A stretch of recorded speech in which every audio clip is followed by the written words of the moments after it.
அண்மை செய்தி. தமிழக வெற்றிக் கழக மாவட்ட செயலாளர்கள் மற்றும் நிர்வாகிகளுடன் ஆலோசனை நடத்த விஜய் அங்கு வருகை புரிந்திருக்கிறார்.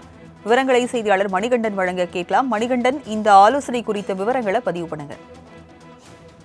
வணக்கம். தமிழக வெற்றி கழகத்துடைய கட்சி துவக்கப்பட்டு கிட்டத்தட்ட ஓராண்டு ஆகுவதற்கு சில நாட்களே இருக்கக்கூடிய நிலையில கட்சியுடைய வலுவான கட்டமைப்பை மேம்படுத்துவதற்காக மாவட்ட செயலாளர்களுக்கான உட்கட்சி தேர்தல் என்பது கடந்த சில மாதங்களாக நடத்தப்பட்டு மாவட்ட செயலாளர்கள் மற்றும் பொறுப்பாளர்களுக்கான அந்த நியமன பதவிகள் இறுதி செய்யப்பட்டிருக்கிறது. அந்த நிலையில இன்றைய தினம் முதற்கட்ட மாவட்ட செயலாளர்கள் பட்டியல் என்பது வெளியிடப்படும் என வட்டாரங்கள் தகவல் தெரிவித்திருக்கக்கூடிய நிலையில நேரடியாக கட்சியில் இருக்கக்கூடிய தலைமை அலுவலகத்திற்கு கட்சி தலைவர் விஜய் தற்போது வருகை தந்திருக்கிறார்.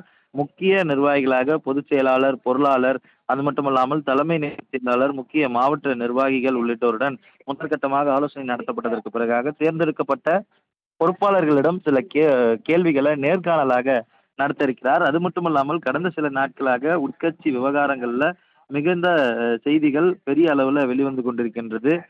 பதவிக்கு பணம் உள்ளிட்ட பல்வேறு விமர்சனங்கள் முன்வைக்கப்பட்டு வரக்கூடிய நிலையில மாவட்ட செயலாளர்கள் தேர்ந்தெடுக்கும் கூட்டத்திலும் கூட பொதுச் செயலாளரிடம் இது குறித்து விவாதிக்கப்பட்டதற்கான காணொலிகள் செய்திகள்ல வெளியிடப்பட்டிருந்தது. இந்த நிலையில இது குறித்தும் மாவட்ட செயலாளர்கள் மத்தியில இந்த கேள்விகளை எழுப்ப இருக்கிறார். மாவட்ட பொறுப்பாளர்களை எந்த அடிப்படையில நியமிக்கிறீர்கள்?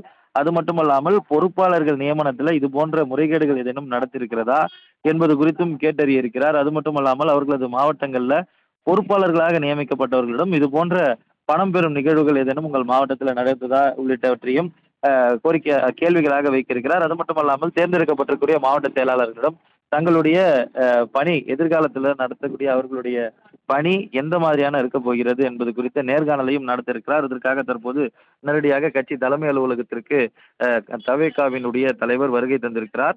இந்த ஆலோசனை கூட்டத்தின் முடிவுல கிட்டத்தட்ட 6க்கும் மேற்பட்ட மாவட்ட செயலாளர்கள் மற்றும் பொறுப்பாளர்கள் நியமிப்பதற்கான வாய்ப்புகள் அதிகமாக இருப்பதாக தெரிகிறது. கிட்டத்தட்ட 19 மாவட்டத்துடைய நிர்வாகிகள் தற்போது நேரடியாக வருகை தந்திருக்கின்றனர். சென்னை உள்ளிட்ட வடக்கு மண்டலத்துக்குட்பட்ட 6 மாவட்ட நிர்வாகிகள் மற்றும் பொறுப்பாளர் பட்டியல் என்பது இன்று வெளியாவதற்கான அதிகப்படியான வாய்ப்பு இருக்கிறது. அதாவது ஒவ்வொரு மாவட்டத்திற்கும் 5 பொறுப்புகளுக்கான இறுதிக்கட்ட பட்டியல் என்பது வெளியாக இருக்கிறது. ஒவ்வொரு மாவட்டத்திலுமே மாவட்ட செயலாளர், பொருளாளர், துணை செயலாளர் உள்ளிட்ட பதவிகளுக்கான தேர்ந்தெடுக்கப்பட்ட நபர்களுடைய பட்டியல் இன்று வெளியாகும் என எதிர்பார்க்கப்படுகிறது. அடுத்த 5 நாட்களை பொறுத்தவரையில தமிழ்நாடு முழுவதும் இருக்கக்கூடிய மாவட்ட செயலாளர்கள் மற்றும் அணி பிரிவு பொறுப்பாளர்களுக்கான பெயர் பட்டியல் வெளியிடப்பட இருக்கிறது. அடுத்த 5 நாட்கள் தொடர்ந்து ஆலோசனை கூட்டம் என்பதும் பனையூர்ல நடைபெற இருப்பதாக தகவல்கள் தெரிவிக்கிறது.